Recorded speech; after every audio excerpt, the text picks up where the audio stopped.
Sketchbook Saturday is once again upon us.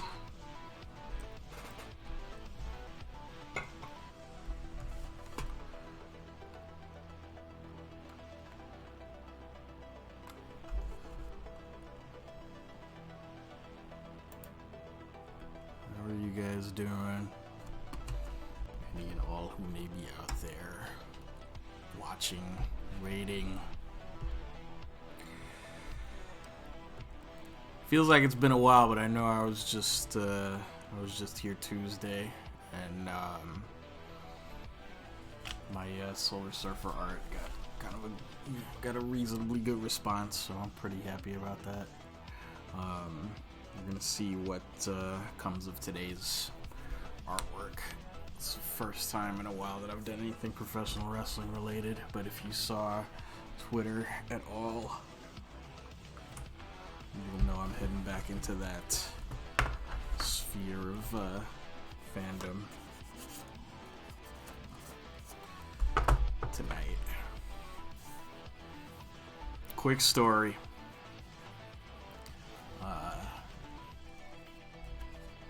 As a matter of fact, I'm gonna wait until there's at least some people in the chat before I get started on the story, but I'm going to get started on the drawing now, without any further ado.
We're also going to be doing a little bit of painting today.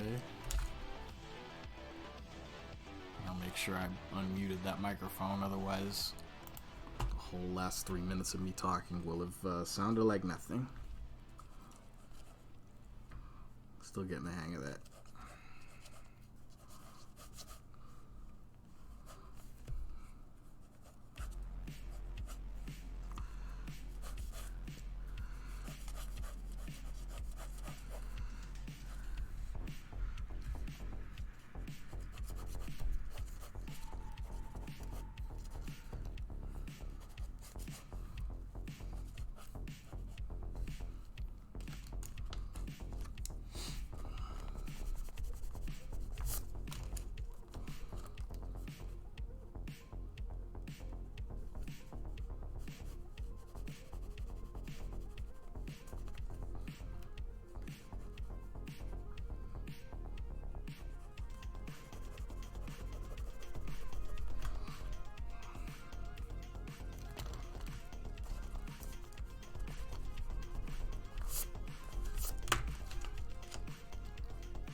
And Sean's here.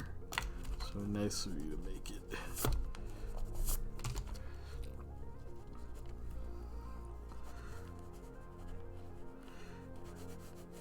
Yeah, hopefully I'll be able to do this justice, as it is my first time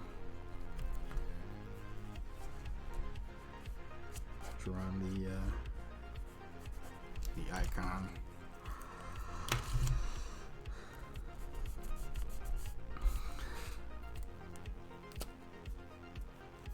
Did I come out? Do I sound a bit strong? No, I'm probably just tired.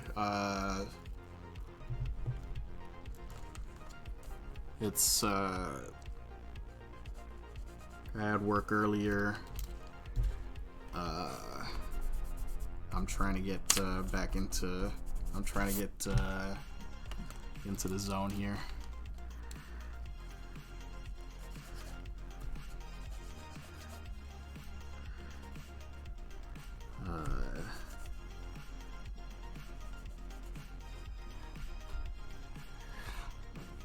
We are specifically doing AEW's thing because that's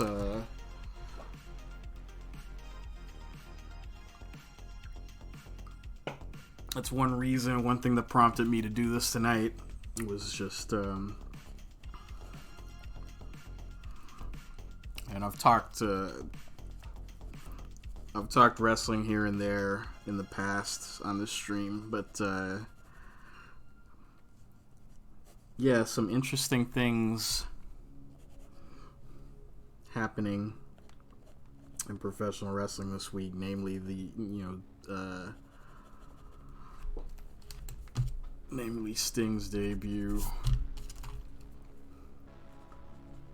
on All Elite Wrestling Dynamite this past Wednesday night,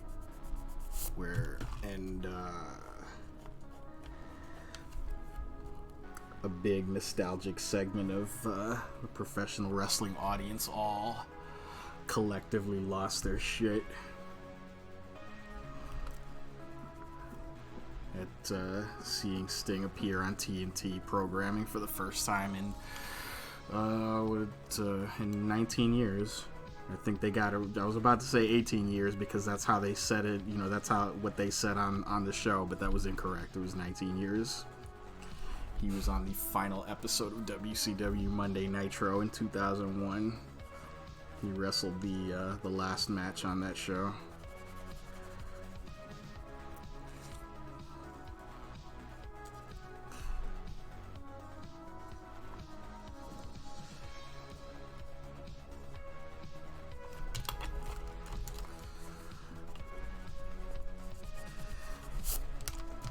And the quick story that I had for tonight was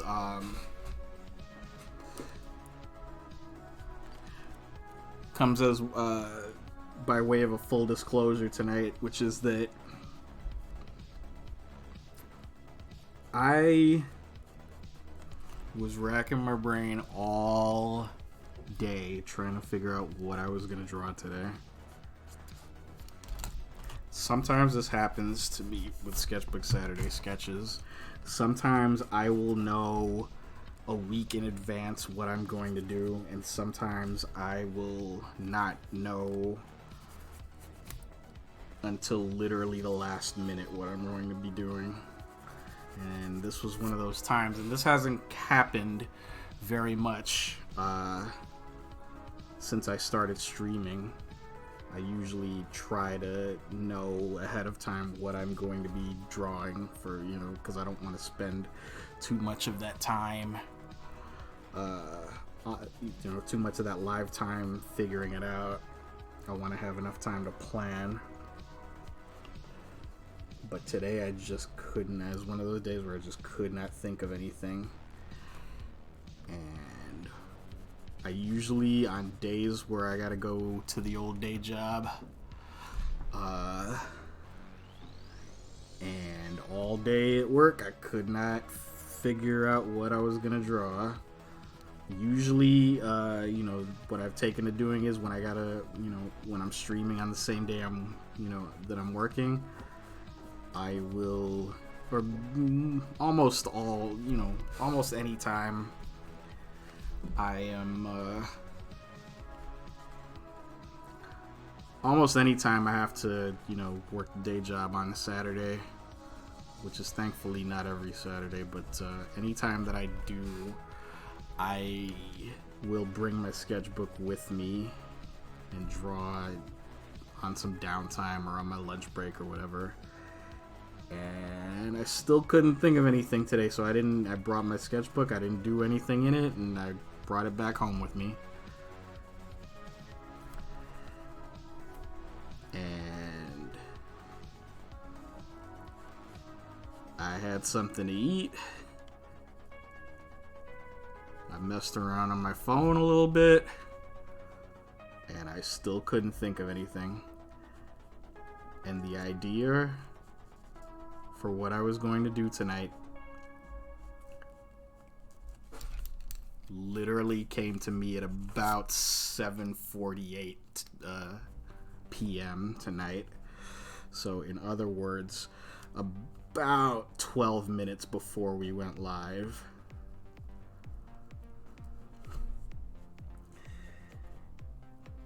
That has happened to me before.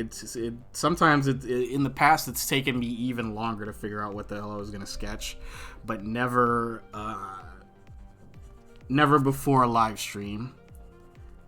So it was an interesting thing. It was literally like like a newsroom, last minute,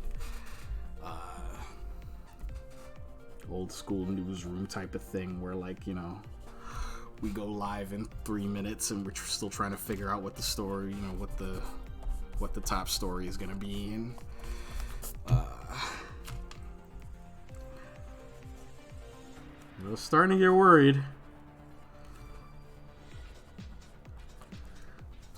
get worried. Luckily, there's also, as I started live streaming, I've also had more of a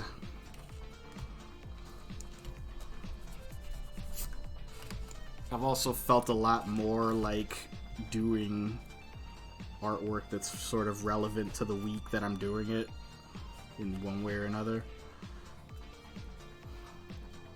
So there's that. I don't necessarily always want to do something that's completely random and completely unrelated to anything in particular. And since Sketchbook Saturday is every single week, I usually choose that time to do something a little bit more currently relevant, topically relevant.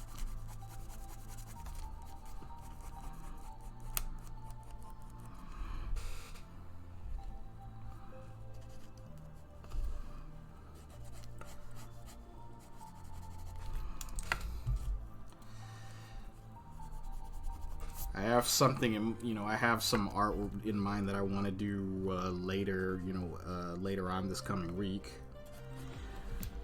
But I didn't want to push that. I didn't want to bring that up ahead to tonight. One, because I didn't necessarily want to do it in the sketchbook. Partly because it's something I've already done in the sketchbook before in the distant past, but something I wanted to do in a different format in much more detail.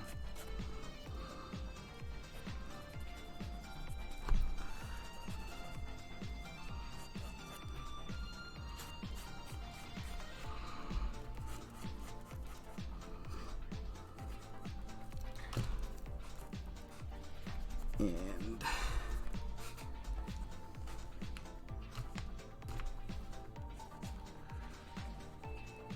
you'll be seeing that later this week, though. You guys will be seeing that later this week.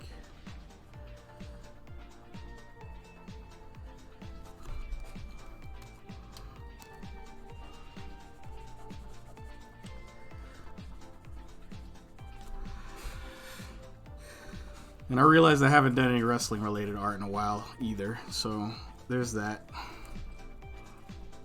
Every once in a while, because I choose the wrestlers I draw very carefully for a couple of reasons. One, because not every professional wrestler that I'm a fan of is necessarily photogenic enough to warrant a dramatic or interesting looking drawing, unless I can figure out a way to make it so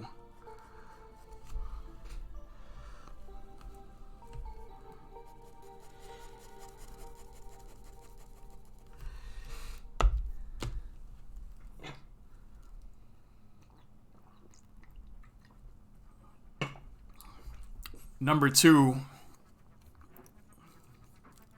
because at least where WWE wrestlers are concerned, one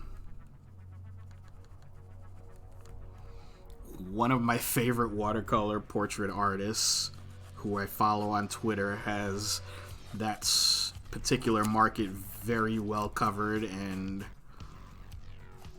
I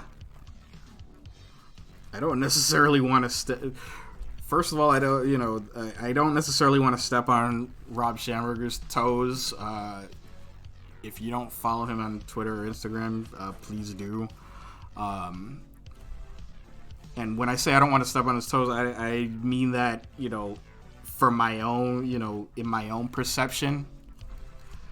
I don't, in my own perception, because some of the shit that he does is,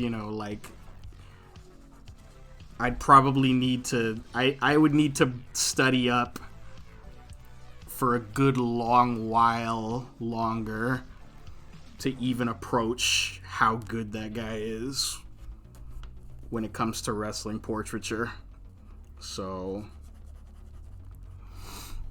this is just for, my own,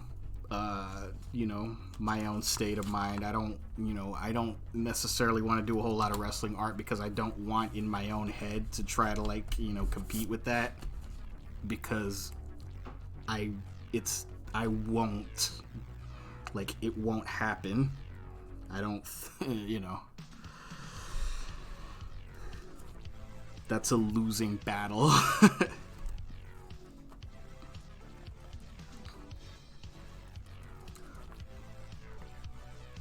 But yeah, highly recommended. He's basically, I think his I don't know if this is a formal title or not, but it's something like he's WWE's artist in residence, and he's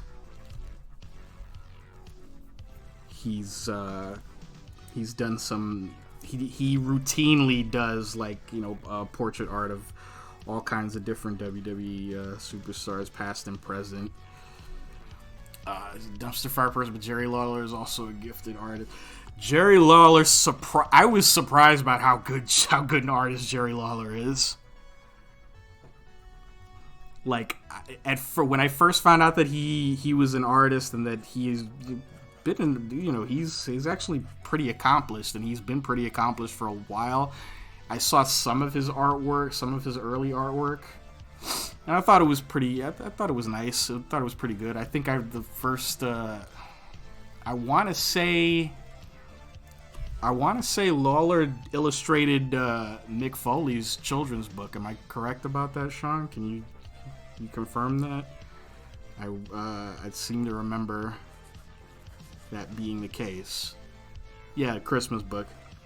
And that was a cool that was a cool book. I like that.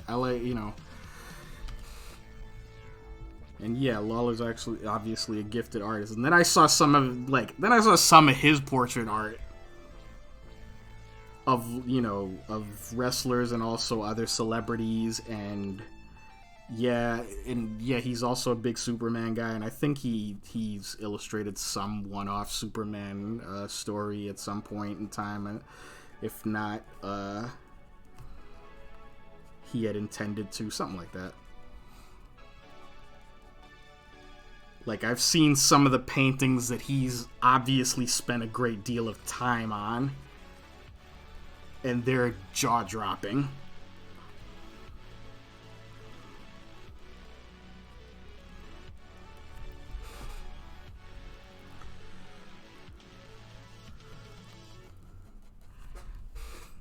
And it's almost I'm only half joking when I say this, but it's almost not fair for somebody to be that talented.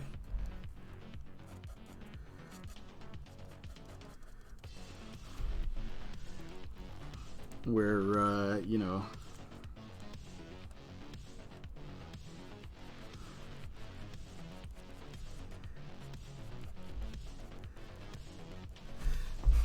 Jerry Lawler, for most of his career has been known as a fairly prodigious professional wrestler.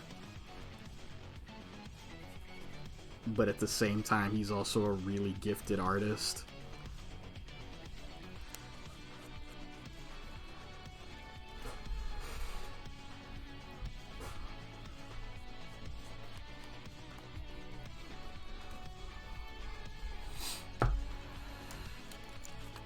It was far better than his WWE run would ever suggest. His WWE run was like... His WWE run was the tail end of his career for the most part. I mean, or it would have been if he didn't continue to wrestle for another 25 years. To this very day.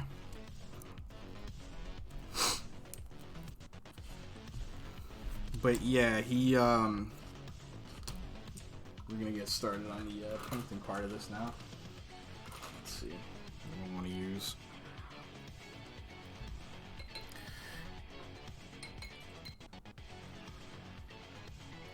Yeah, see, the funny thing is, like, I speaking of Sting, like when I first started getting back into wrestling as a teenager after having sort of lapsed out of it as a younger kid, in large part because I didn't have cable growing up as a younger kid until I was a teenager. So I didn't really get to see much of Jerry Lawler. I even missed the boat on I missed the boat on the Bret Hart feud, which was pretty much the last. I think that was pretty much the last serious feud he had in WWE before he became an announcer and a sort of glorified cartoon character. That was right before I started watching again.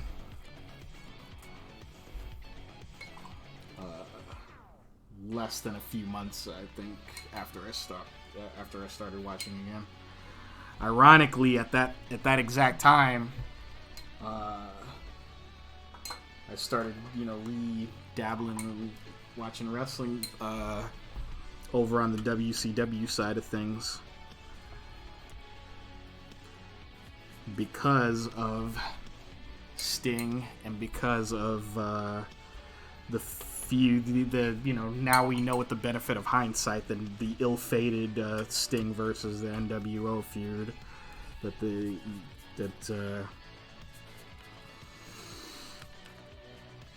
I don't know, maybe the less said about that the better.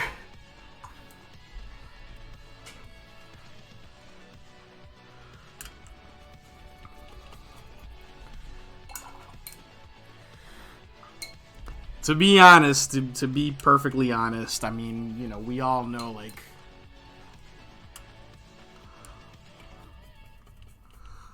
I think we're pretty on the same page with the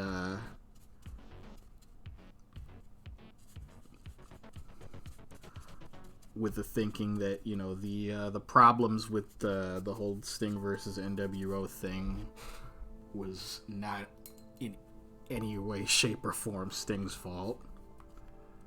Like,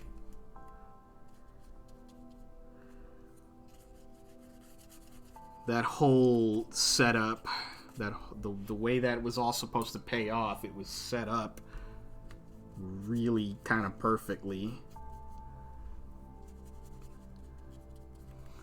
They just positively fumbled the whole damn thing at the 1 yard line, so to speak.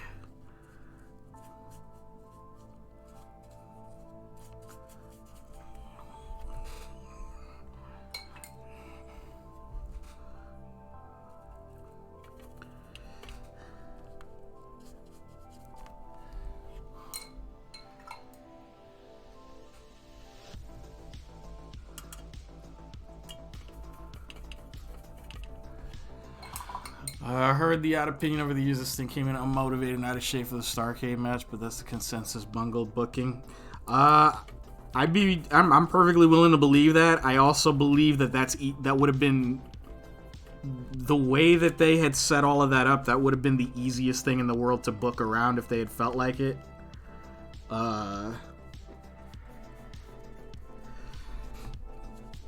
They could have worked around that and, you know, and dealt with the realities of it later.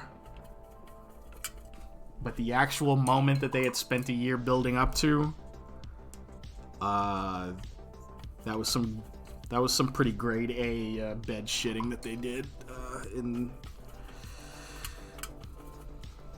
at Starrcade 97.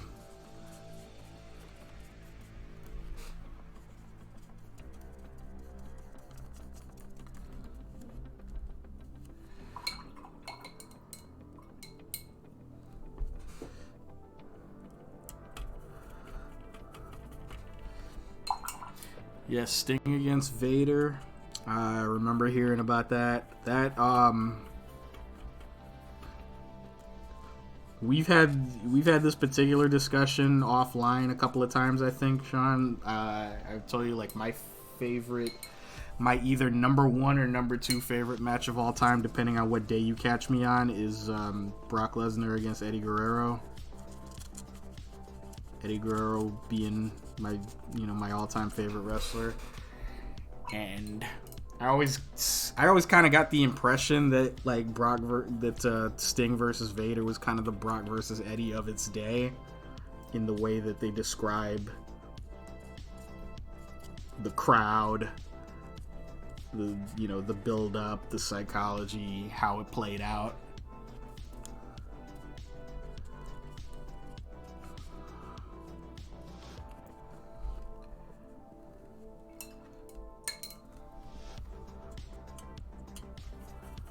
Not really. Well, that's why I'll probably need to see it for myself. But that's how it always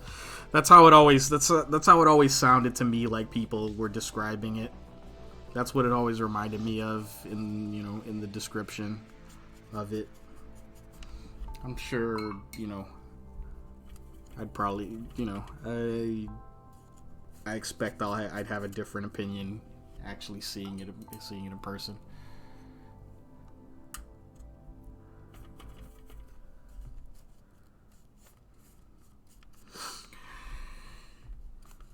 But as we've also discussed, I canceled my WWE Network subscription last year, so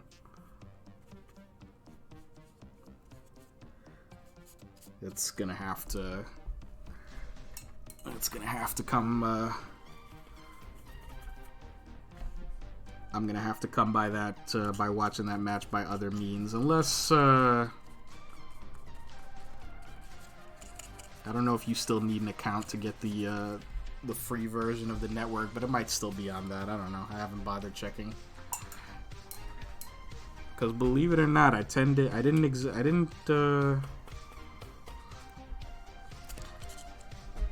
really get the network primarily for like the old matches. I would watch, I would watch a few from time to time, but that wasn't the biggest selling point for me. For the network, the biggest selling point for me was NXT, and two were the quote unquote main roster pay-per-views. And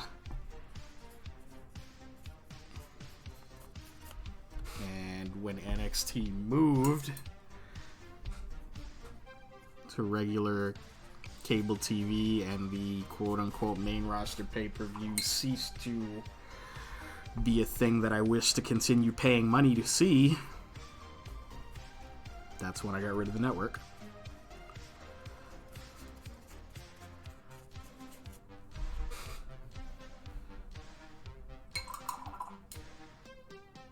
Hall of Pain angle. I was always a little bit not disappointed in the Hall of Pain thing in and of itself. I was always a little bit regretful because I was just like, my reaction to that was always where the hell has this Mark Henry been for the last 20 years? It wasn't rocket science booking. It wasn't fancy. It was him being what he could easily have been, since the 90s, which was a huge, muscly, trash-talking ass kicker.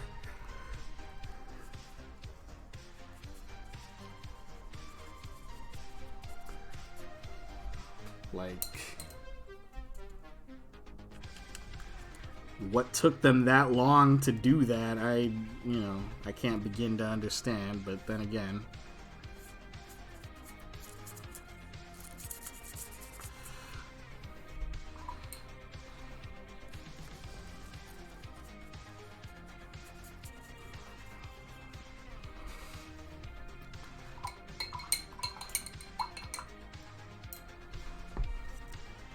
Documentary on the network shed a lot of light on that. In fact, it would inspire me to check it out. I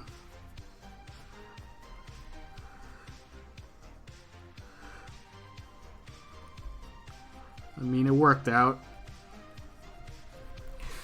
He got the run that, really, I think some people had expected from him since day one. That maybe through not really a whole lot of fault of his own, he was never able to fully deliver on. Wrestling was not kind to Mark Henry, and particularly to Mark Henry's knees early in his career. So that cost him a couple of years.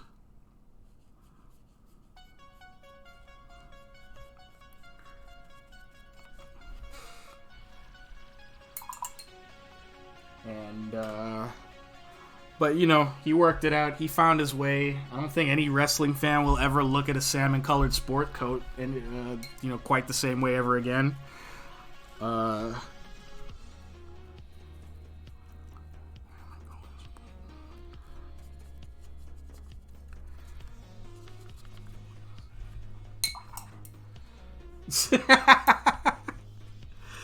Yeah, that was shocking.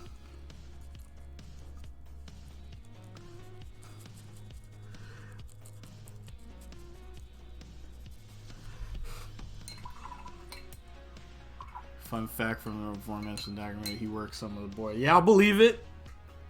I'll believe if he didn't tell anybody that, some people even backstage would have bought it. I would have. That was an emotional roller coaster because you went back and forth for a while of, like, is this for real? Is he working? Is he pulling something? No, he sounds really sincere. He looks like he's about to cry. This is really it. This is really, like, he's really serious about. Boom! He drops John Cena on his back.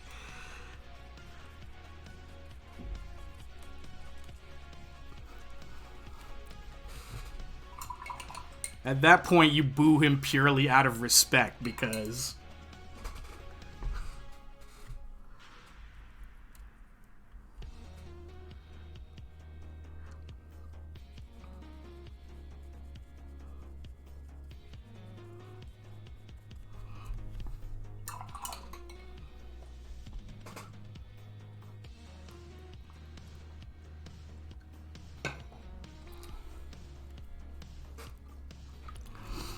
Anybody who tells you that they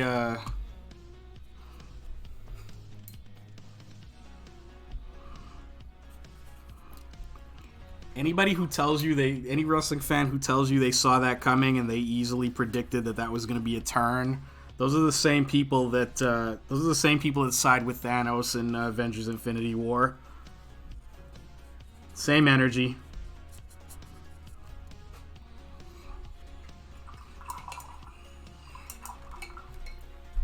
Really hard.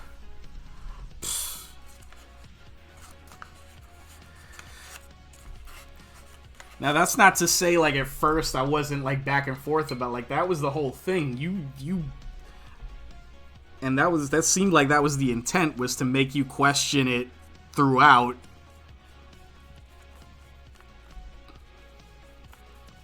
But where it counted towards the very end, you were like, oh, okay, this is really a retirement speech. And then, boom. At least that's how it was for me.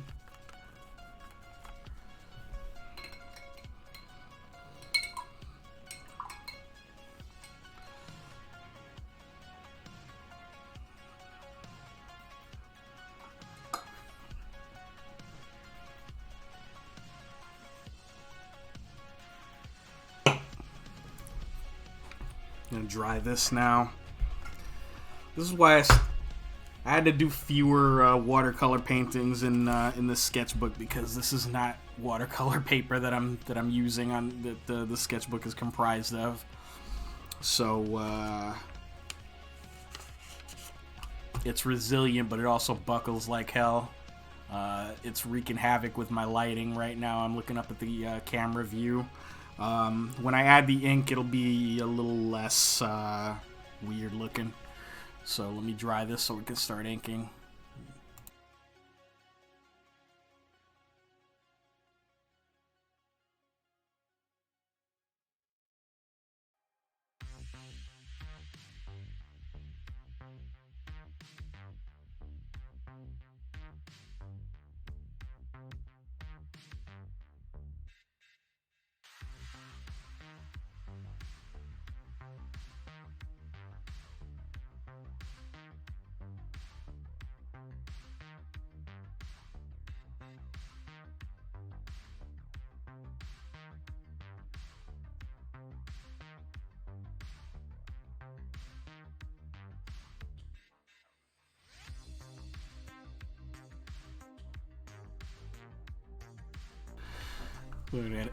Sean says I'm gonna end up binging WWE Network playlist after the stream ends. There are worse ways to spend a Saturday night.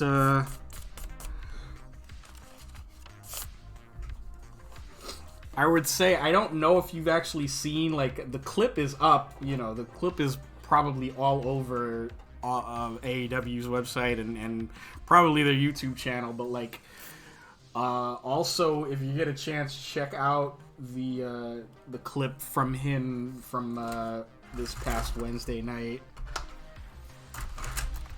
Because speaking of not smartening everybody up, I have a feeling not all the commentators on that broadcast knew what was coming.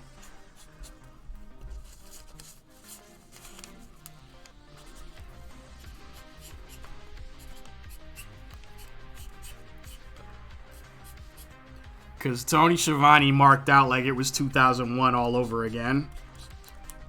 Jim Ross sounded like he might have known. But Schiavone, they might have surprised him. I don't know.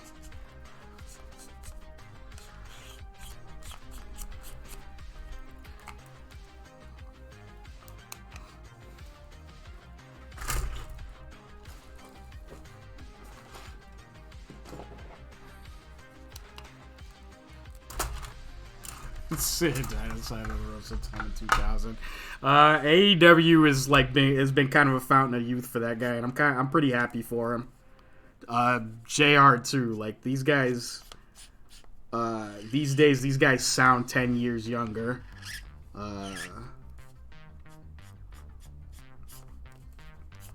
So there's something to be said for that. And it definitely helps the. It definitely helps the show.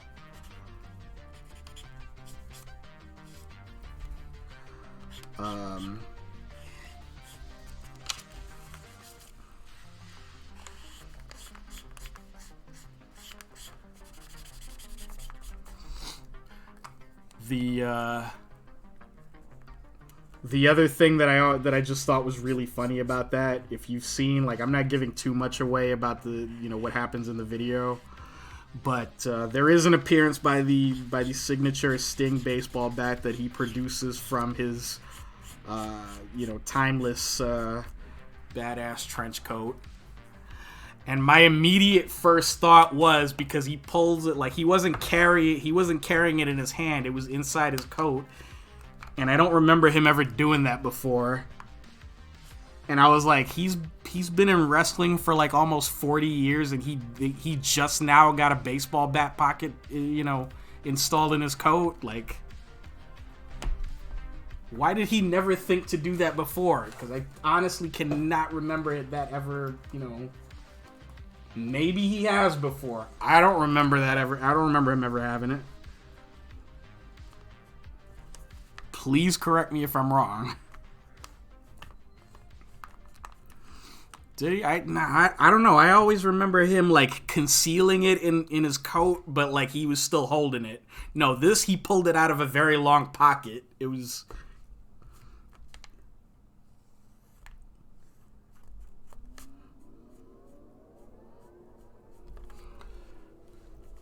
But, like I said, I could be wrong.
The thing is, Singh character, I remember, so finally came to a point where his most memorable matches were a good ways behind him. Yeah, that's a shame, but like any good icon to preserve longevity, he was smart enough to know that when your physical ability is not your biggest strength anymore, at least in the wrestling business, you can kind of move laterally, and you can develop a character that will compensate for that sort of thing. You can still have a long life beyond being a workhorse. That was what the whole like Crow Sting character was probably meant to eventually allow him to transition into.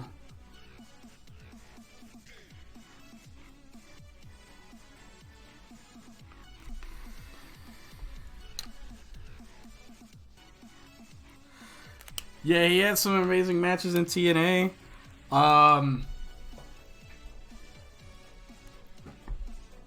There's that.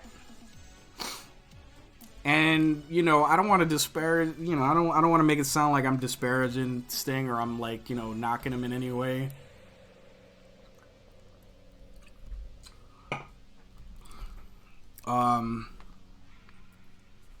I've heard it said, I don't entirely disagree, but I've heard it said like Sting is the kind of guy that will wrestle up to a good opponent.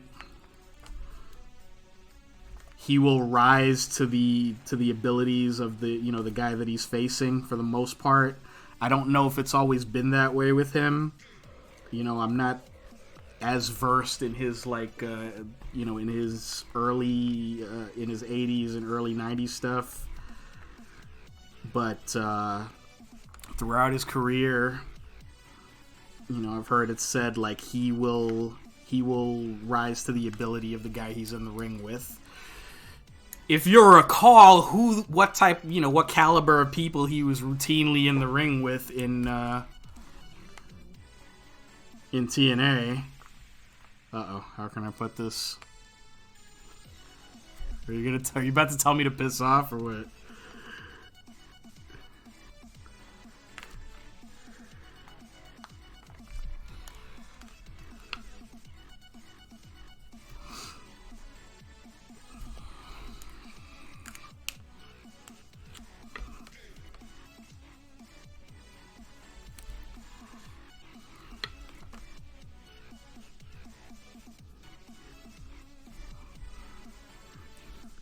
Waiting.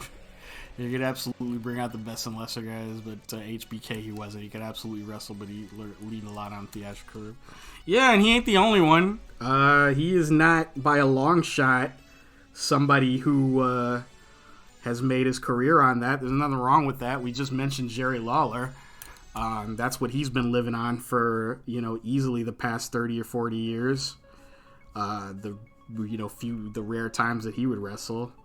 The tail end of his WWE career was all gimmick. The tail end of his regular WWE career seemed to be all gimmick. Nothing wrong with that. Like I said, you move laterally when you can't go physically. You move laterally and you lean on other things to compensate. Yeah, exactly. Kurt Angle, Christian Samoa Joe, AJ Styles, all bro. And this was all of these guys, and some of these guys can still go now. And we're talking about 10 years ago. 10, 12, 15 years ago. This was, these were also the last few years of like the last great matches that Kurt Angle had in his career. And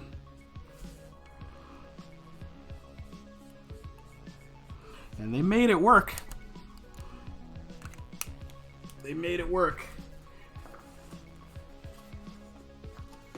AJ is the best he's ever been. AJ Styles is just now starting to show his age, which is, for Christ's sake, who wouldn't, and going at the level that he's been going, and and just now kind of starting to show signs of mortality. You know what I'm saying?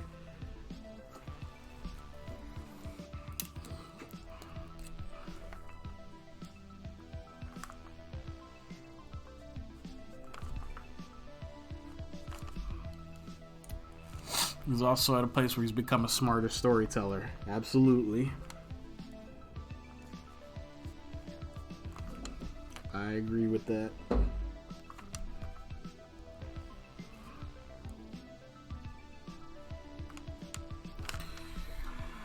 And I just said the phrase "I agree" while drawing a portrait of Sting, which brings back uncomfortable Victory Road flashbacks for me.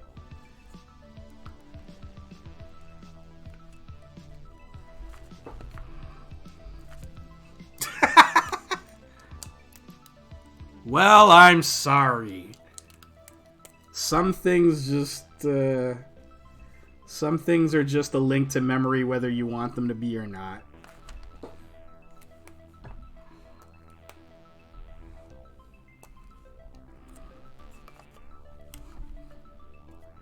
At least that's how it is with me.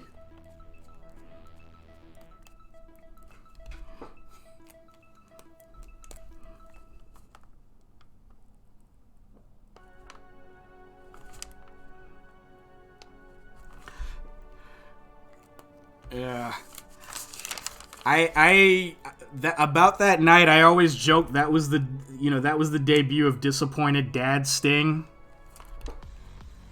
Because if you see the look on his face throughout that entire match, and especially like towards the end, if you've ever had a parent that if you've ever had a parent tell you, I'm not angry, I'm just disappointed, that's what Sting looked like for that entire last part of that show.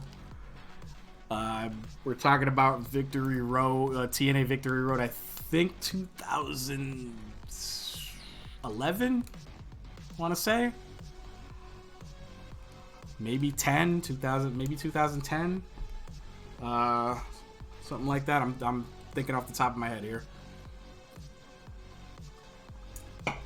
Pritchard, that's one of the few episodes of Bruce Pritchard's podcast that I've actually been able to, stomach long enough to watch. I'm really not a big fan of. I'm not, I understand Bruce Pritchard has a zillion and one wrestling stories. Some of them are quite good.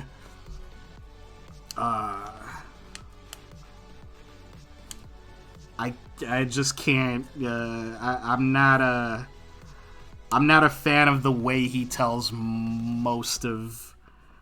I'm not a fan of the way he tells most of the stories that he tells, because there's often a lot of buck passing when it comes time to accept responsibility for a lot of shitty ideas that he had a hand in. I don't care for that. So I'd rather not listen to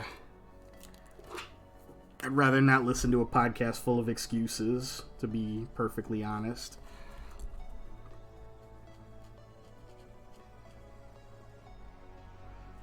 I joked about that like as recently as like probably last night, maybe Wednesday.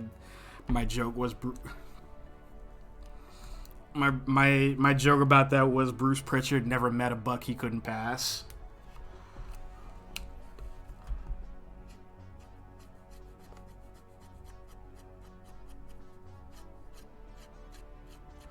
Now watch somebody tag him, in a Twitter post with a link to this stream.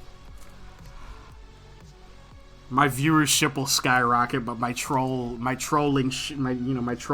will skyrocket too. And I don't know if trollership is a word, but if it isn't, I'm inventing it.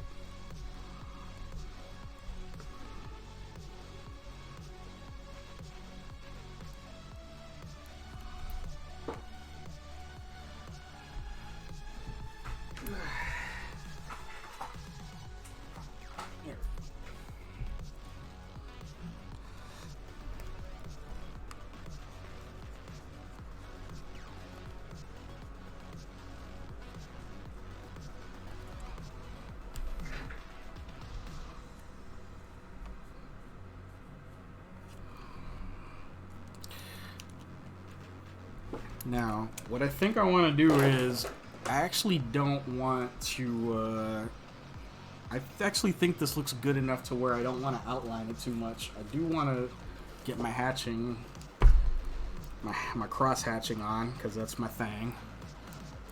Bad Show with Bruce beats a good Booker T podcast any day. Love Booker T to death. But he rarely is coherent enough for me to want to hear him talk for longer than 5 minutes at a time. Hey, Lindsay. Thanks for coming. I appreciate you being here. I'm not sure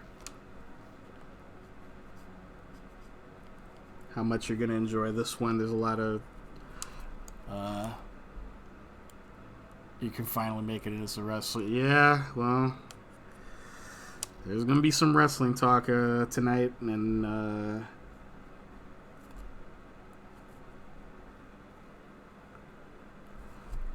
just fair warning. So you know we don't talk about Professor Wrestling Swift, Booker T. Ask him to tell you.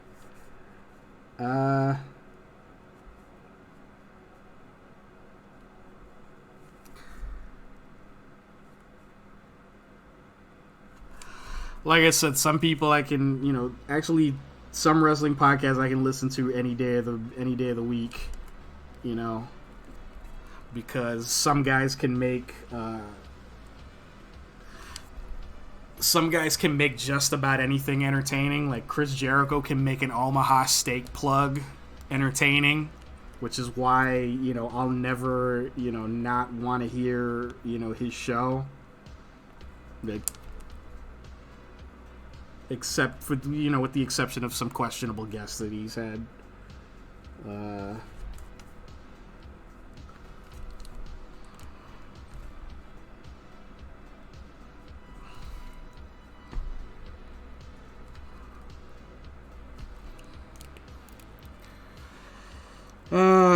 Yeah, well, I mean,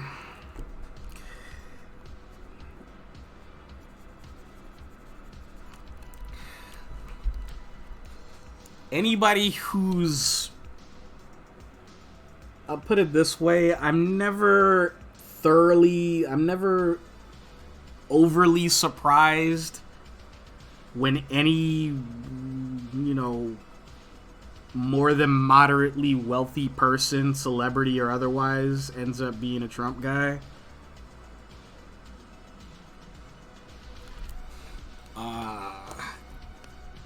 It's one of those things where it's disappointing, but not tremendously surprising to me.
Mention the amount of mention the amount of years with so little underdrawing is aspirational in a movie like me.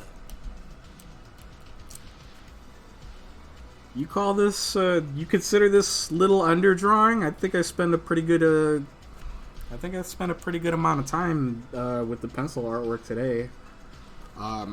Particularly because this is a portrait that I'm always very self-conscious about portraiture. I mean, feel free to tell me to shut the hell up and take the compliment, but like,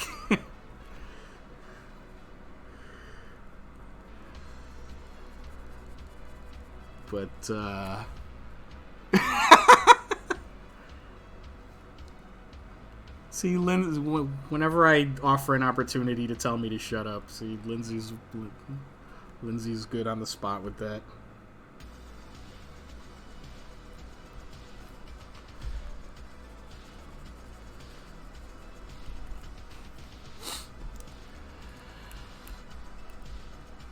Started learning from the way Babstar teaches portraiture.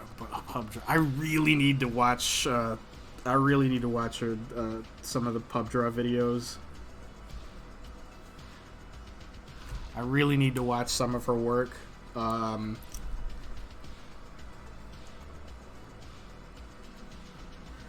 just have.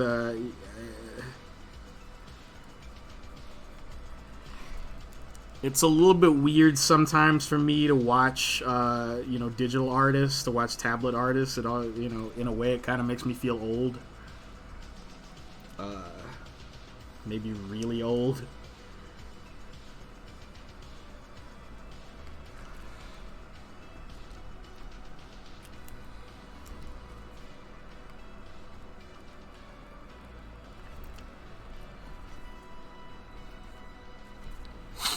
I absolutely love Babstar as an artist. Her work is really awesome. I've met her a couple of times before. She's a total sweetheart.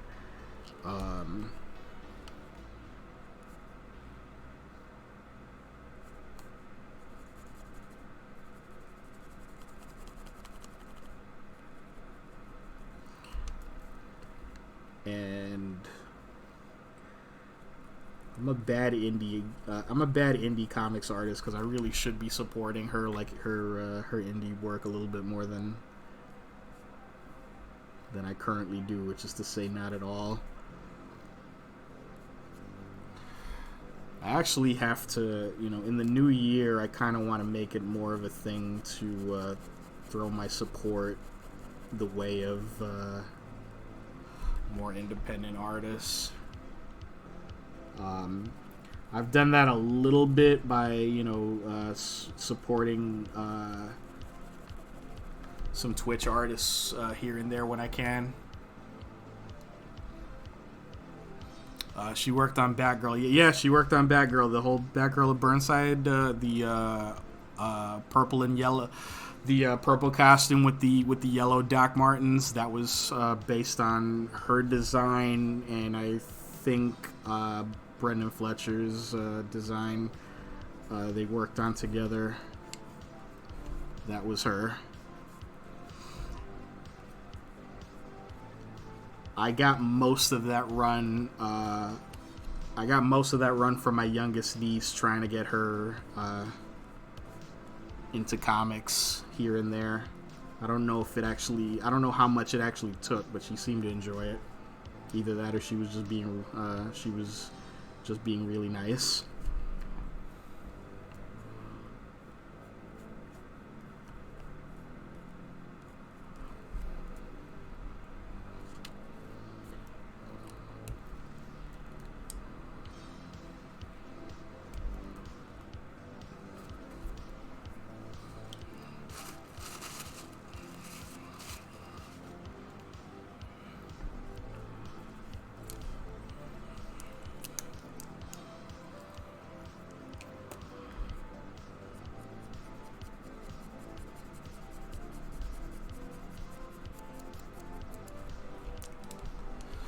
New 52 Batgirl is one of the series I'm looking at Dynamite in 2020 as a return to my comic education.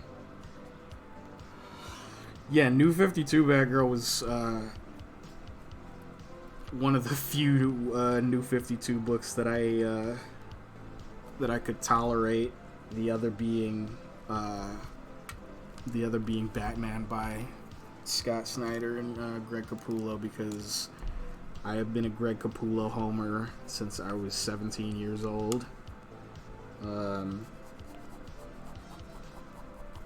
he will always be one of my favorite artists and a very big inspiration to me and a very big influence on my own artwork. So, how is Aquaman? I only read the first arc of New 52 Aquaman. It was pretty good. But it was also Jeff Johns and Yvonne Reese, who, you get those two together, and I don't think they could try to make a bad comic together. So take that for what it's worth.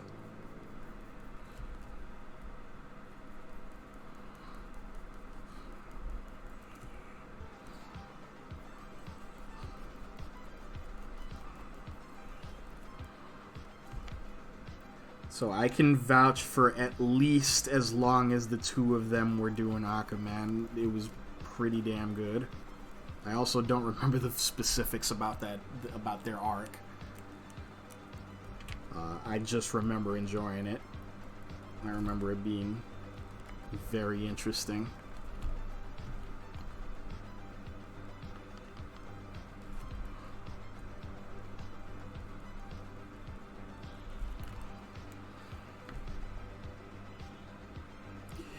Yeah, I know. Yeah, I definitely know how you feel about Jeff Johns. I am not somebody who is of the mind that he's great with everything. There are some books that I have not enjoyed him working on that I think he's not well suited for. But his Aquaman was good. His Green Lantern speaks for itself,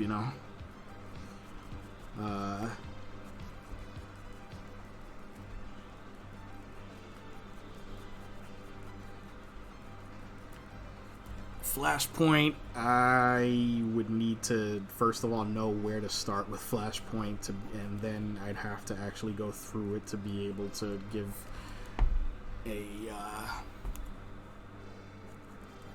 a fair assessment of it, and then read Flash Rebirth.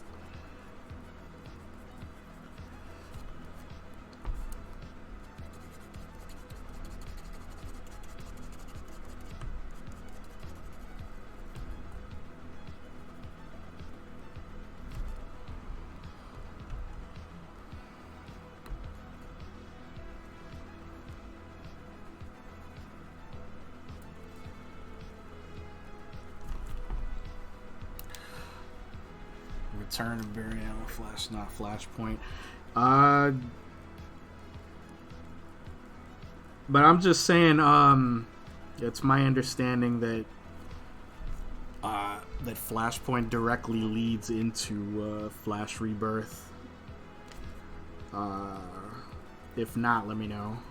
But that's I thought you really can't make a whole lot of sense of one without the other.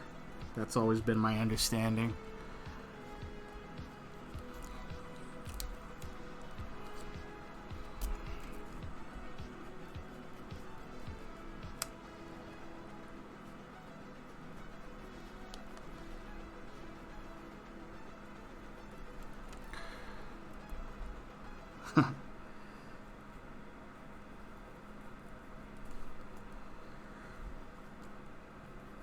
Hold on, let's Google.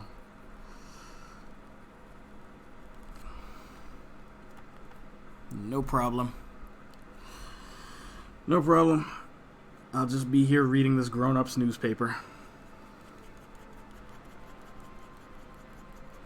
Lindsay, that reference was for you, so you don't feel too left out.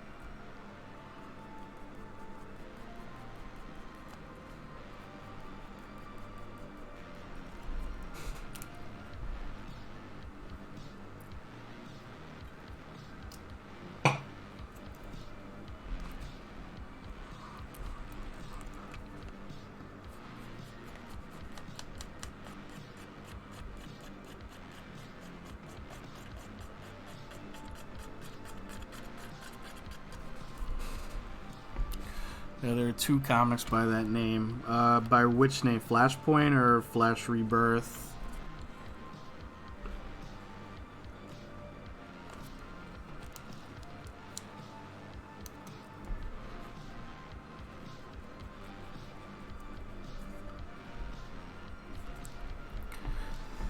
See, I haven't read any of them, so the one that I'm thinking of, it is my understanding that's the arc that was the whole catalyst for the universe breaking that led to the New 52.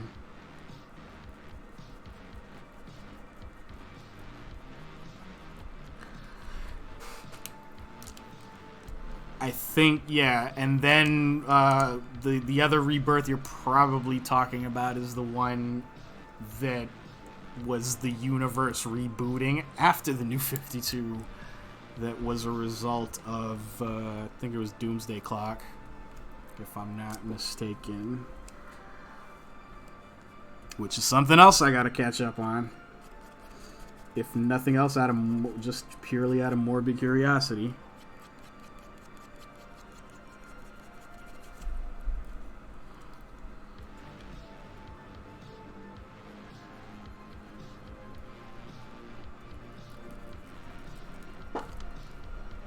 Yeah, the one written by Joshua Williams. Yeah, that was I think the one that immediately followed.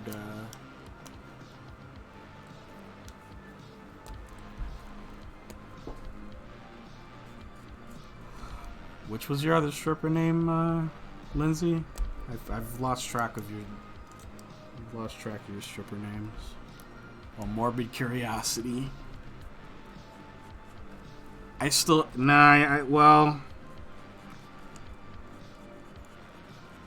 That would work if your stripper gimmick was like, you know, was like confused Morticia Addams.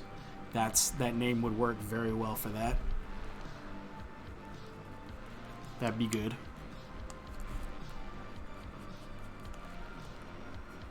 But I still prefer Gray Lavender. You know it.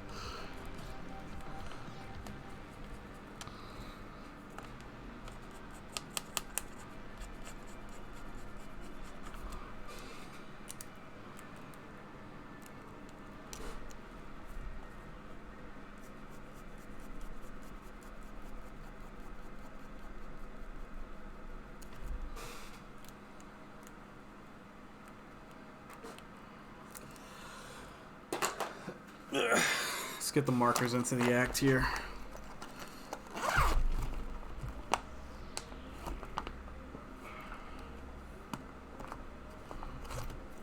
Let's start off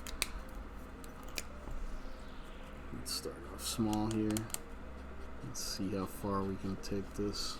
Maybe not even any farther than this. This may do the trick that I'm trying to get it to do.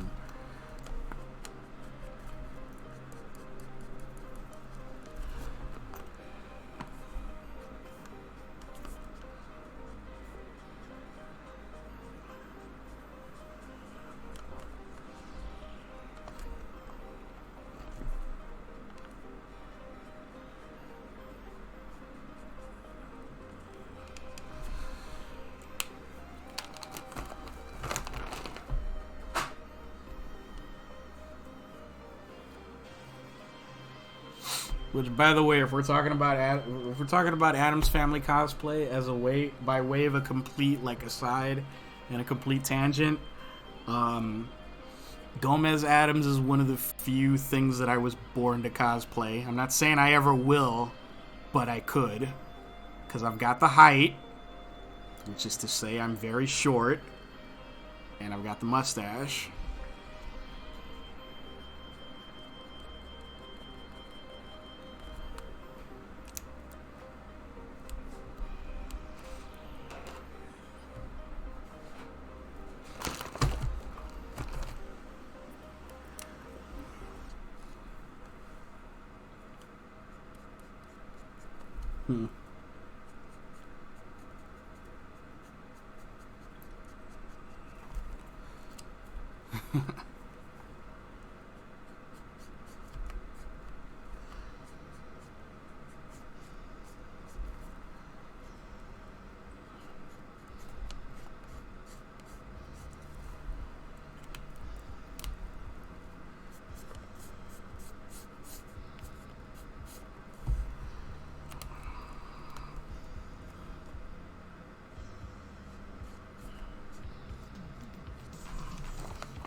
Let's see, how is this going to come up? Actually, might work up here anyway.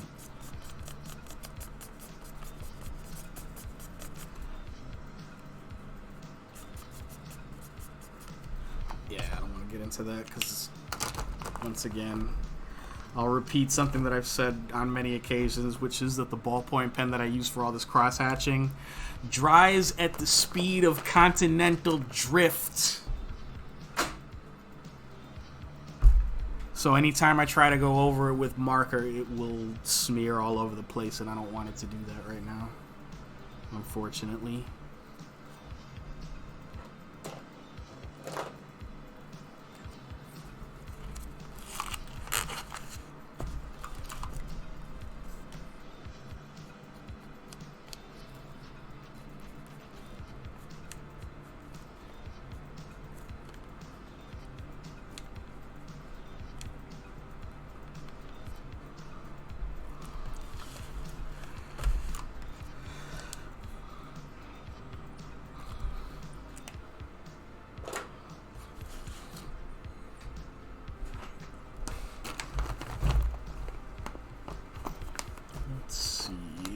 This blue. How about this blue right here? Yes, that's probably closer to what I was looking for anyway.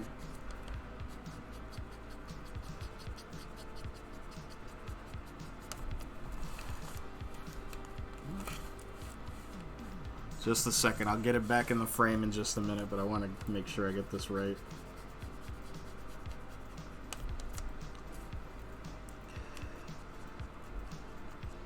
If you actually watch the video of Sting coming out on Dynamite,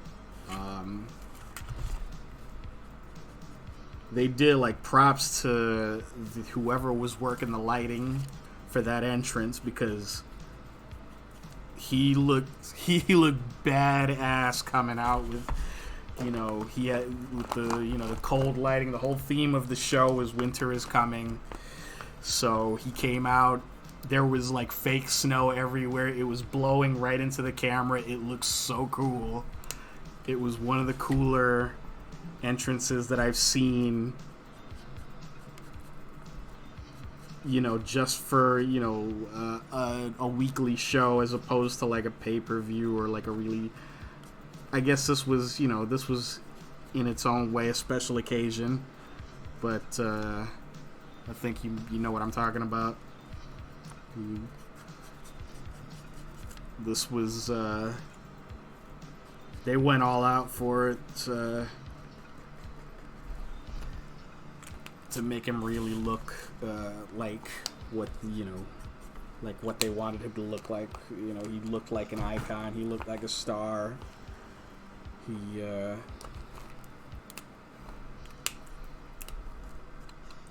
It was good. It was good work all around.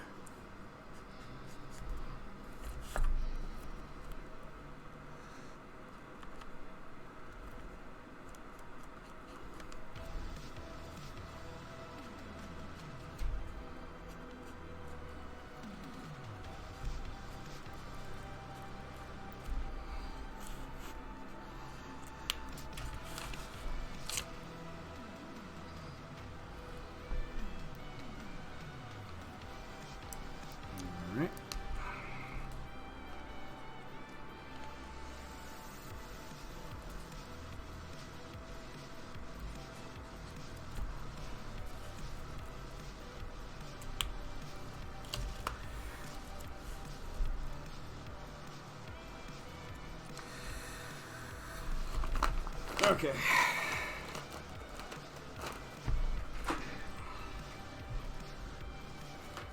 Let's, instead of doing this in black, let's see if I can get away with doing the cross-hatching in white. The first thing I'm going to need to do is make sure that this pen is cooperating with me. It's not. You're cut. See if this one's cooperating with me. Probably a little bit more. Yeah, you saw what happened to the other one, didn't you?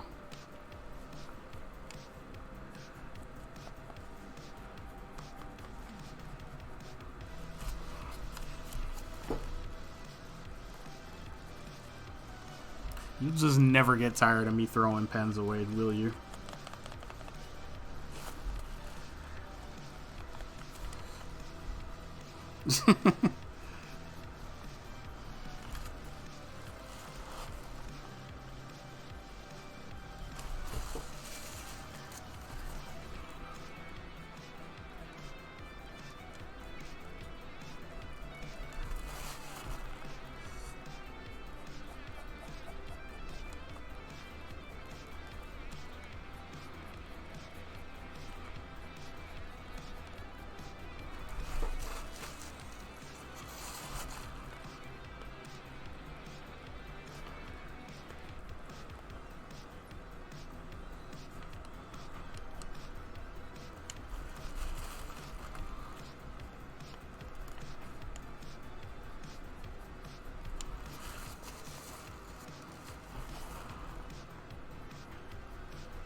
Actually reminds me a little bit, probably because the color scheme is a little bit similar, but it reminds me of the portrait that I the Blade Runner portrait that I did that I eventually gave a print of to Rutger Hauer at a convention.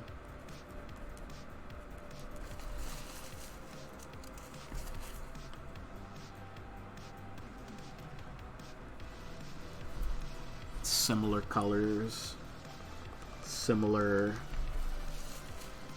tortured use of a white Jelly Roll pen.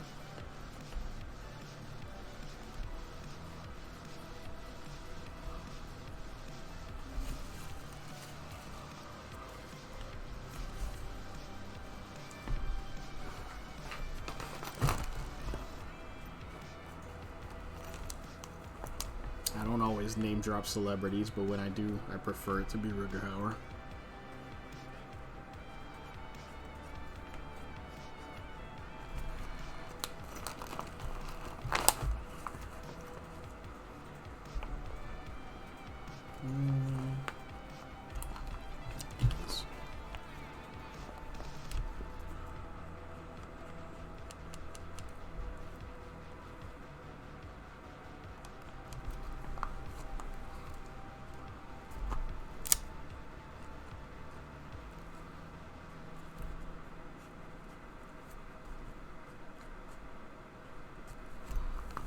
Buddy. Now we're talking.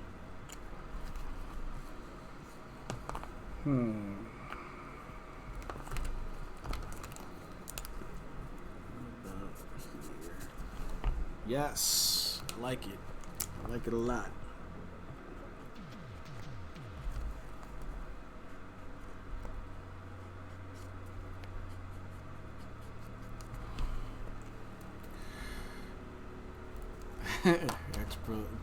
Dressed up as for Halloween once. I know because it does makeup. I mean, generally, it's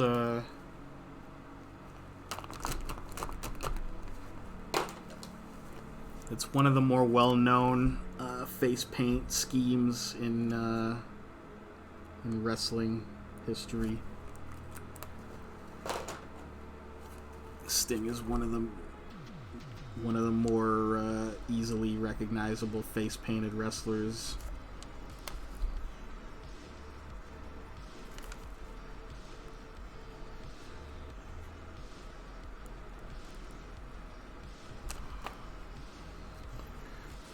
So it was great. My brother loved wrestling.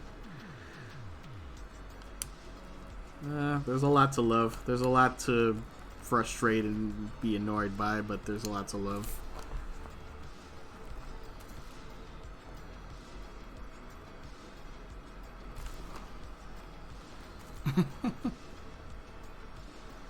We know what you think.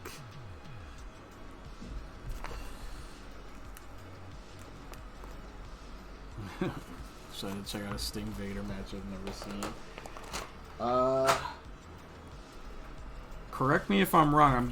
I don't know if I'm getting my matches mixed up, but I want to say the one that he actually beats Vader for the World Championship that's the one in Japan where they're throwing flaming pillows at him, right? Or was that the other way around? Was that a match that Vader beat Sting for?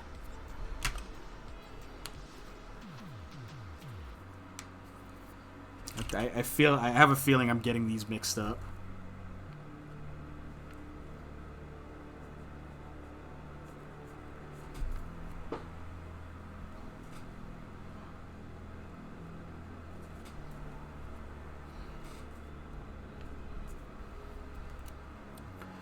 Remember any match by that description. It exists. I know that much. It definitely exists. There's definitely a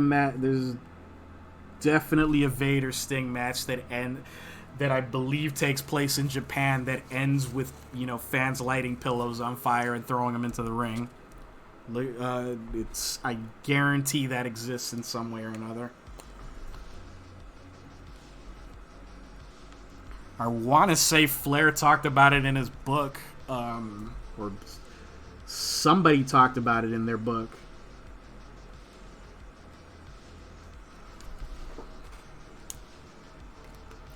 don't remember any match, but hold on. Now I'm gonna have to look it up. Now I'm gonna have to look it up.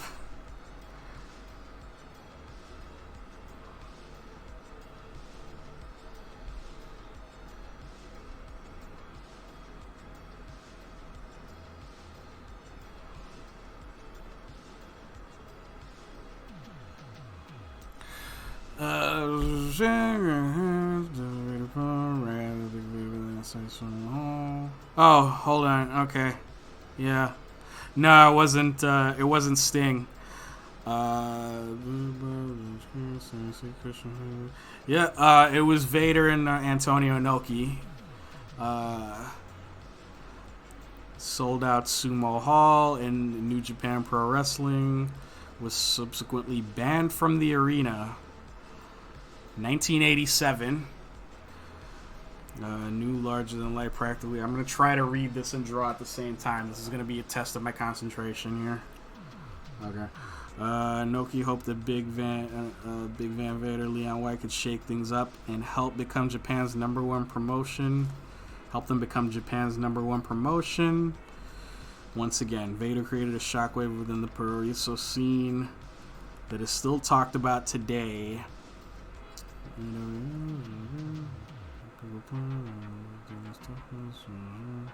Come on.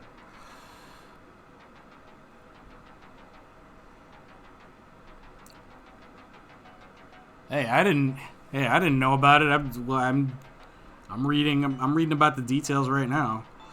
King of Sports, Japan, Strong Style, blah blah blah. Bruce Brody, blah blah. Juice Thunder Liger.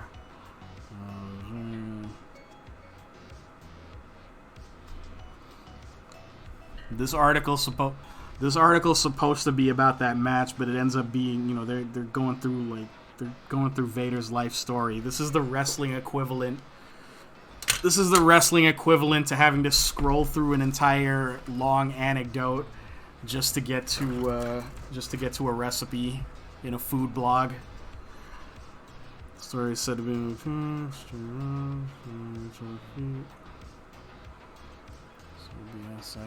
Sorry.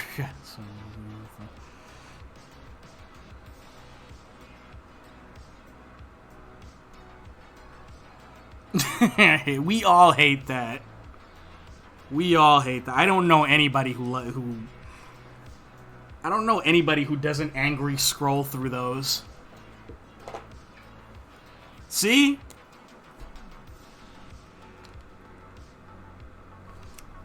We can always find common ground. This is why I do this stream. This is to bring diverse peoples together in mutual hatred of annoying food blog anecdotes.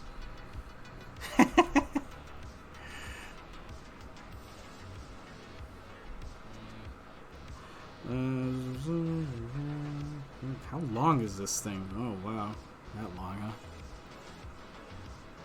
Part of the plan.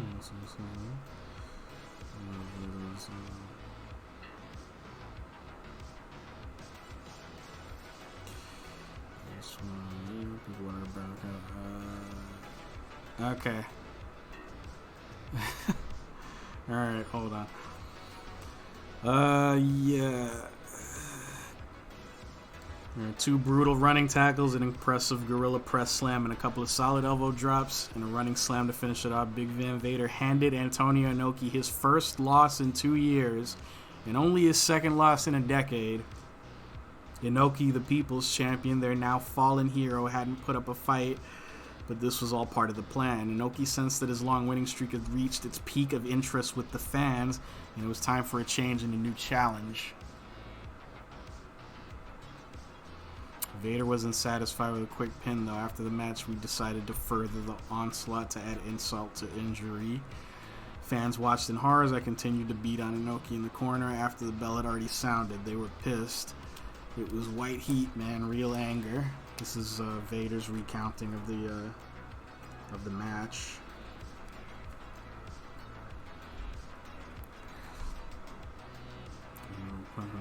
after the slaughter of their hero, just like Mary Shelley's Frankenstein novel. The people wanted to burn the castle and were thirsting for the monster's blood. We knew that the audience was not going to like it, but we had no idea to what extent of dislike we would get. Usually Japanese fans are very reserved, but not on this night. I ended Inoki's streak in the most horrible way they could imagine. This action led the Inoki fans to riot. They wanted blood, my blood. Here we go. The arena was on elevated risers and fans sat on cushions instead of chairs. Many industries have long praised Japanese ingenuity, and on this night they created a new invention, well, more like a weapon, flaming seat cushion frisbees. Masa Saito cut Vader's locker room celebration short by saying, "You gotta get out of there. Fans are going to be back here in the locker room at any minute and they want your ass." It took police an hour to control the rioting, and a few days later, New Japan Pro Wrestling was banned from Sumo Hall for 2 whole years by the Tokyo Sumo Association.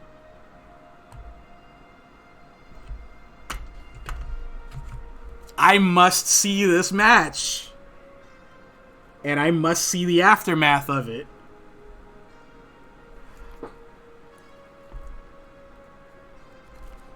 I told you it was a real thing. I just got the details back. I could have sworn there was Sting in that match, but it actually makes a lot more sense that it was. It makes a lot more sense that it was Inoki. Actually, I could see him in 1987. Him getting beaten, generate that kind of hate.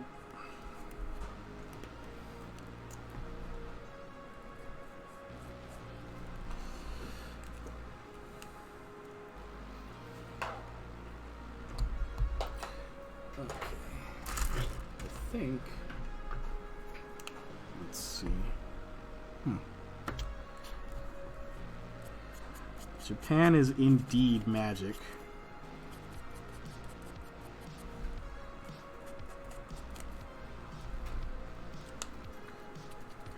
Kitchen Confidential is insightful, fascinating, heartbreaking, and hilarious all at once. I'm trying to remember if that's a Gordon Ramsay show. Probably not if it's all of those things. I love Gordon Ramsay to death, but is it a Gordon Ramsay show?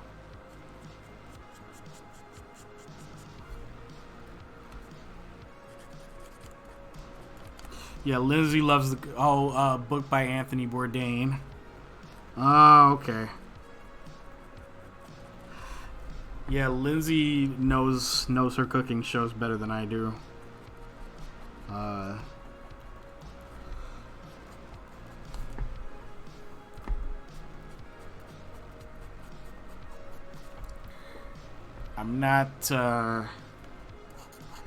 I'm not well versed in all of those things, in like all celebrity chefs. I kind of used to be a little bit, but now the extent of my knowledge is various Gordon Ramsay shows where he, screams at people, and Guy Fieri being, all things being equal, a relatively okay guy despite having some dude bro taste in fashion. Apparently he's pretty cool.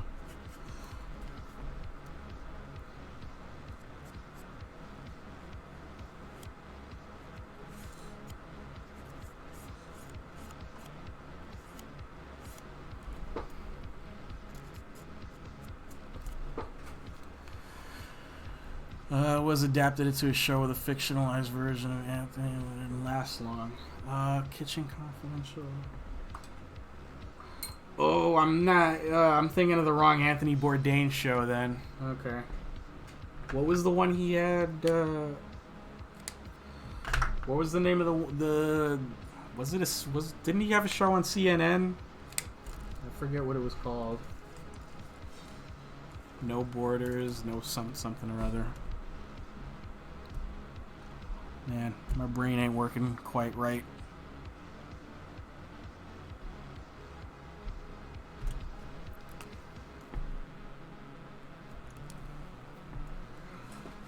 Destiny, no reservations. That's the one I was thinking of. Yeah, there we go.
Thing is, he wasn't really a celebrity chef. He's a hard-boiled culinary vet who wrote a massively successful. He refers to Emerald as an Ewok.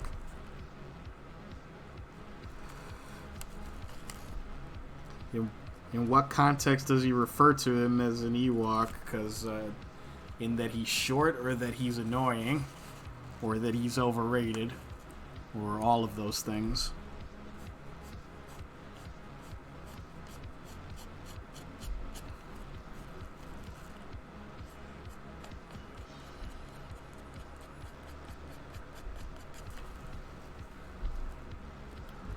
Because I have a feeling it's some combination of those things. Yes, exactly. See? I had a feeling.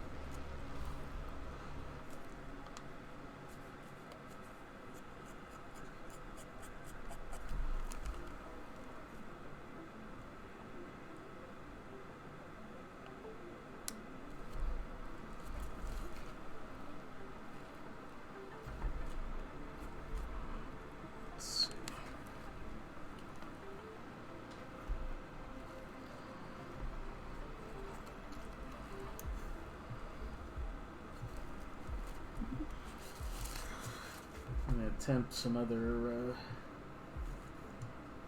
Wait, I put these aside, didn't I? Yes, I did. Good. I really disdain celebrity chefs in general as pretenders who haven't survived the life as others have without much experience in actual kitchens at all.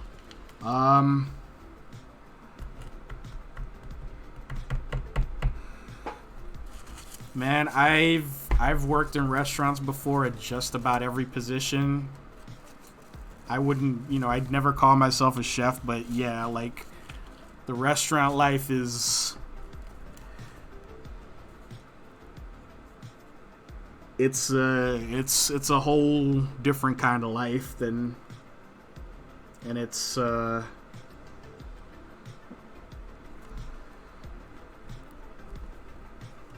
a profession,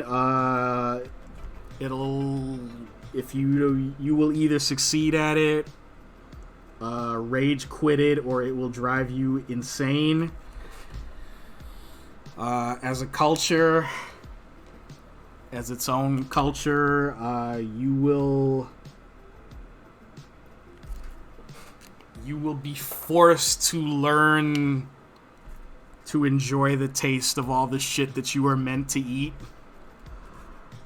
And I mean that, in terms of food and in terms of, eating, putting up with, the shit of other people. In that context as well.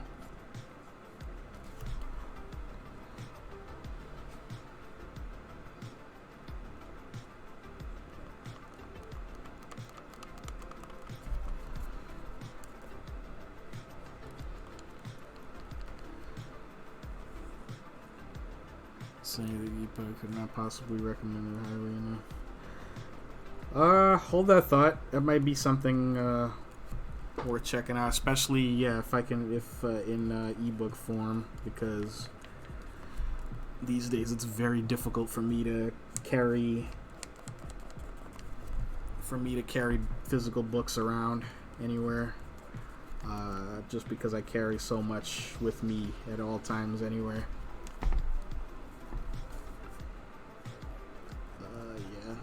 This particular marker is getting a workout, and I am really enjoying what it's bringing to the table.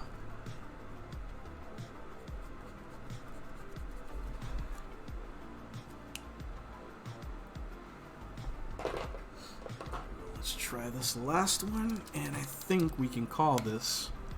This is brand new. Haven't touched it yet. I just bought it on Wednesday. I made my now, I guess we can call, the third time. By the third time, I guess we can call this at least a semi-regular trip to the art supply store. Oh yeah, this will work.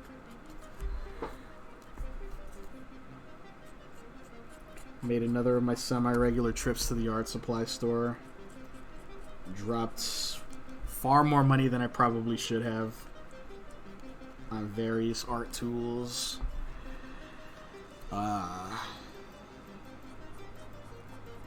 And ran afoul of their credit card swipe machine, which ended up charging me twice for the same transaction.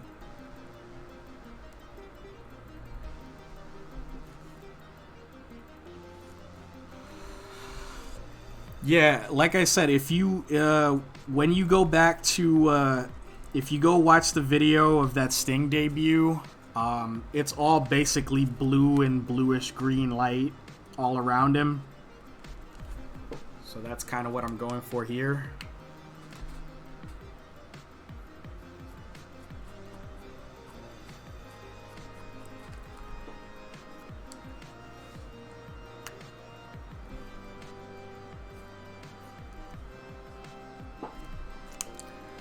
If you're someone who's scared shitless to try to match realistic skin tones, this is a nice alternative. It's also a bad example because this is face paint, but you knew that already, didn't you?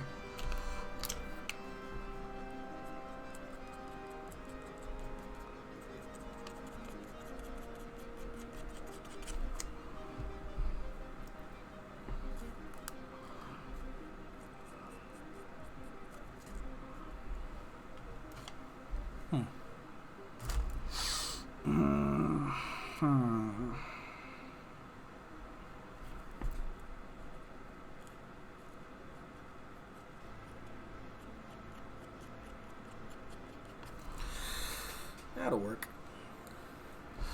Slightly reminiscent of cinematic crow vignette circa Starcade 97. I'm a Welsh pet. Also your natural skin tone.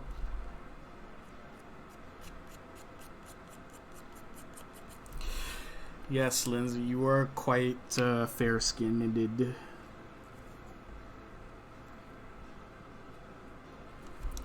Quite fair-skinned.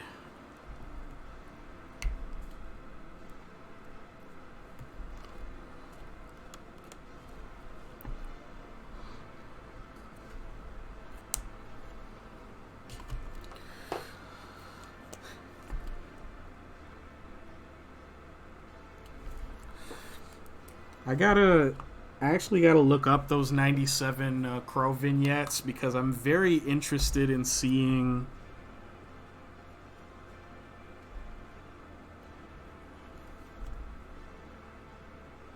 once again, if I feel like I'm a walking commercial for like this past Wednesday's episode of AEW Dynamite today. But if you go back and watch that episode, I don't want to give it to, explicitly give away the moment because it's much better if you watch it as cold as possible. But Sting has sort of passing interactions, sort of. That's as much as I'll say for now. But he has these sort of, passing interactions with everybody who is already out in the ring at that time.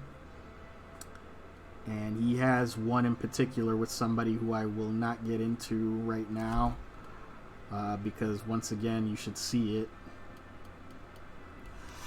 that I found very interesting. Oh, you saw it. Psst. Yeah, thanks. I'm trying to not spoil it for you, and you already know what I'm talking about. I thought you didn't see it. Did you see it like while we were watching this?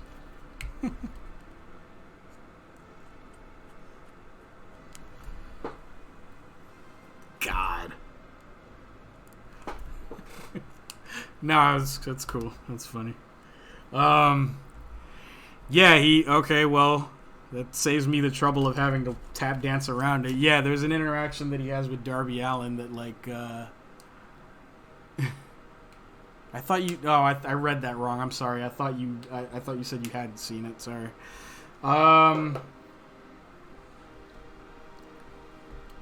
Yeah, he has a particular interaction with Darby Allin that I'm hoping leads to something else in particular, because if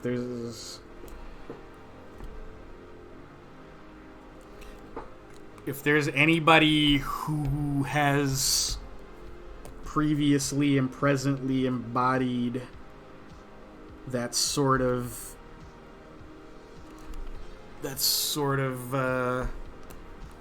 presence that vignette era 1997 Sting had, that's probably Darby.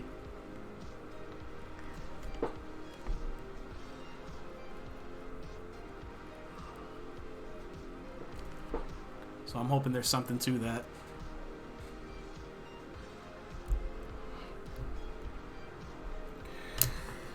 Last bit of business.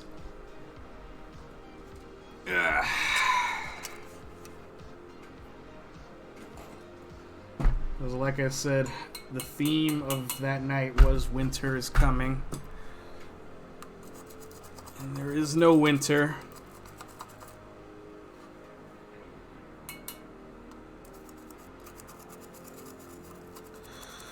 without snow.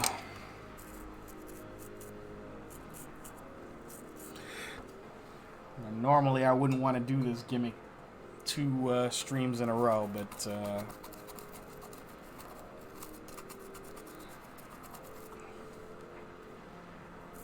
it just kind of begs to be done.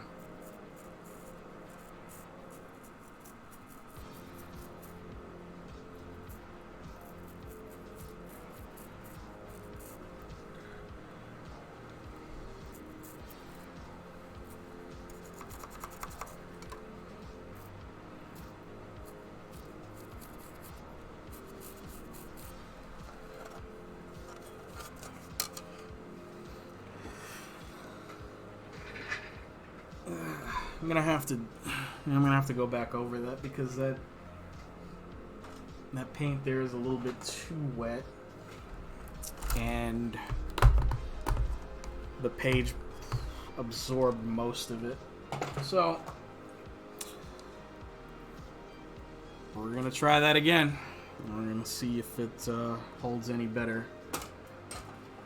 This is what I get for trying to cut corners and not waste any new paint.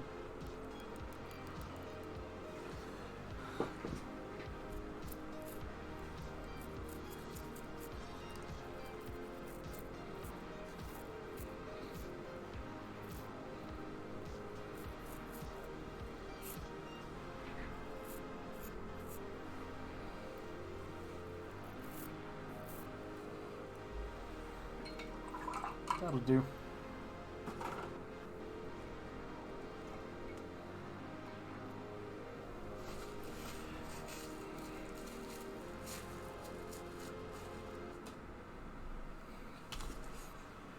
As much of a mess as I make every time I sit at this table, you guys would not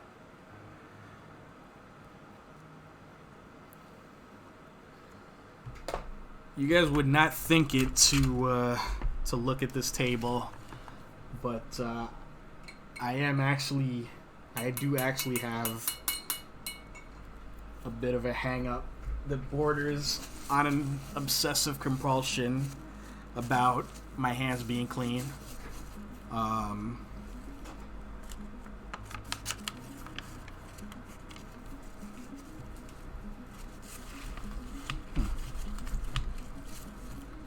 So after I'm done, every time after I'm done with it, I go running to the sink to wash my hands.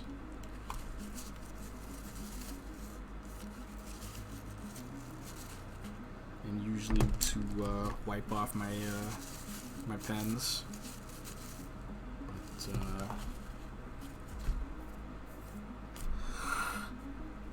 sometimes you gotta do what you gotta do.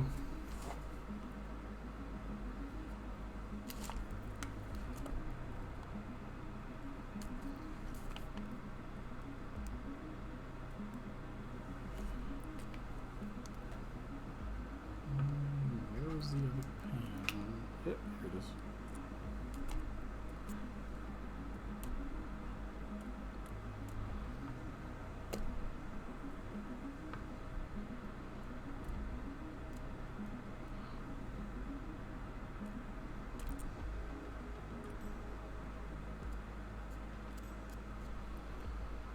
Okay.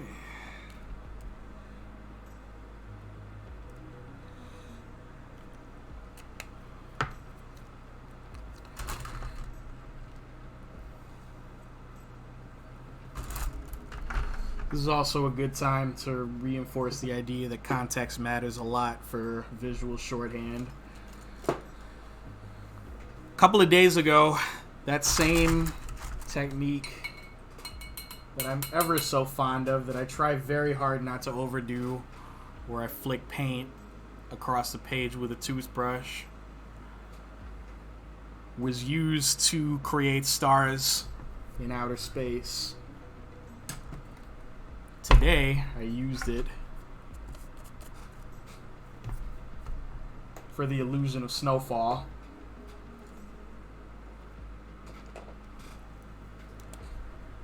Both techniques are, in both instances, I did the exact same thing the exact same way.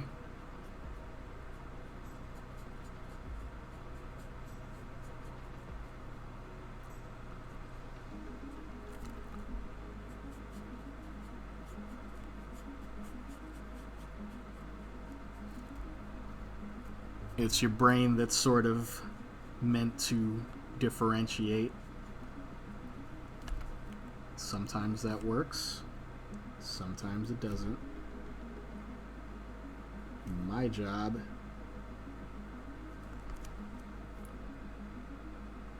is to provide as many visual cues as possible to make sure you interpret it the way that I intend.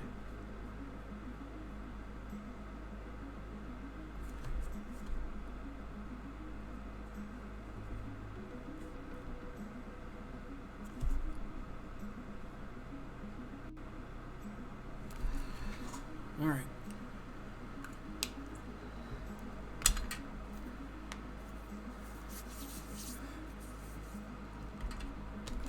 That went quite a bit better than I expected it to be honest. I always get very nervous about doing portrait art, especially portrait art of somebody who I've never drawn before.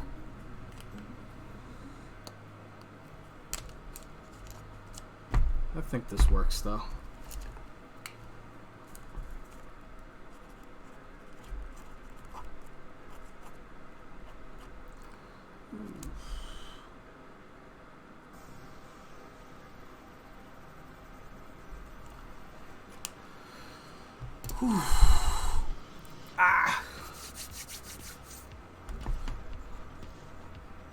I went the whole stream without getting up to get another beer. Aren't you all ridiculously proud of me? Now I'm going to end the stream so I can get up and get another beer.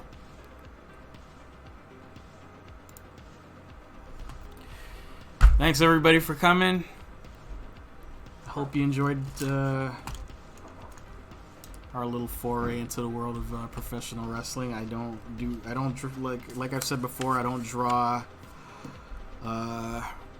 wrestlers as often as maybe I'd like to, considering I'm a fairly big wrestling fan. I'm also gonna have to clean the sweater. Great. I'll be back tomorrow. Actually, tomorrow is Simpson Sunday. I'll be back at 4 p.m. In part because of another wrestling-related event that I don't want to miss tomorrow. I'm going to be, going at 4 p.m. tomorrow Eastern. Be doing Watching You Work Makes Great Applause. Christmas Simpsons all month. I've been thinking about it. I might, maybe not exclusively Christmas Simpsons, but yeah. Maybe not exclusively Christmas Simpsons, but I definitely want to do something Christmas Simpsons related. It'll be something. I have a few hours to plan. There's so much, though. Yes, for you, because you actually watch Simpsons beyond 1999. For me, there's only like 3 good Simpsons Christmas episodes. But we'll get into that tomorrow.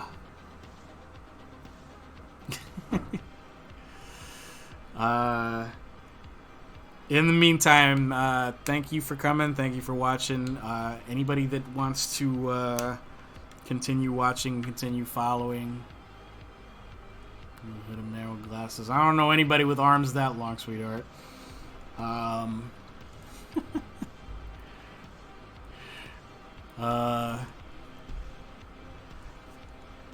on, I'm waiting for the response. Nice seeing you. I need to pizza.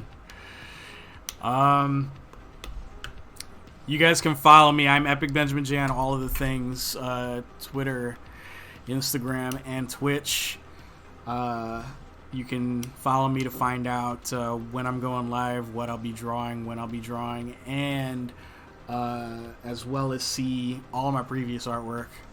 I'm going to try to get a few more streams than usual in this week. I'm planning on it being a busy week. We got Simpsons Sunday tomorrow. I'm planning on going both Tuesday and Thursday this week. We'll see how that shakes out. Tuesday is going to be tricky, but I'm going to try. Can't promise I'll try, but I'll try to try. Till then, you guys take care. I hope you never, ever, ever stop making friends through art. And, yeah, try. Once again, thank you all for coming. You guys made this significantly more fun than it otherwise would have been, which is why I hope you continue to visit and continue to participate. So hopefully I'll see you tomorrow. And until then, until I see you guys again, everyone, please remember, stay safe, laugh hard, ride fast, be kind.